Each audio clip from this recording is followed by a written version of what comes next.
Hello dear viewers, আপনারা দেখছেন একটা গরু মাঠে ঘাস খাচ্ছে এবং গরু হচ্ছে আমাদের জন্য খুবই উপকারী একটা প্রাণী। আজকে এই গরু নিয়ে আমরা কিছু ইংরেজি শিখব।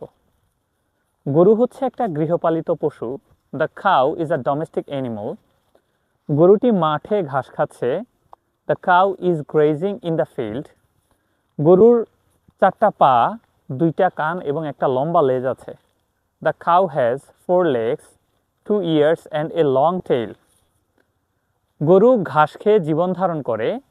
The cow lives on grass. গরুর গোবর জমিতে জৈব সার হিসেবে ব্যবহৃত হয়। The cow dung is used as organic fertilizer in the field. গরু থেকে আমরা দুধ এবং মাংস পাই।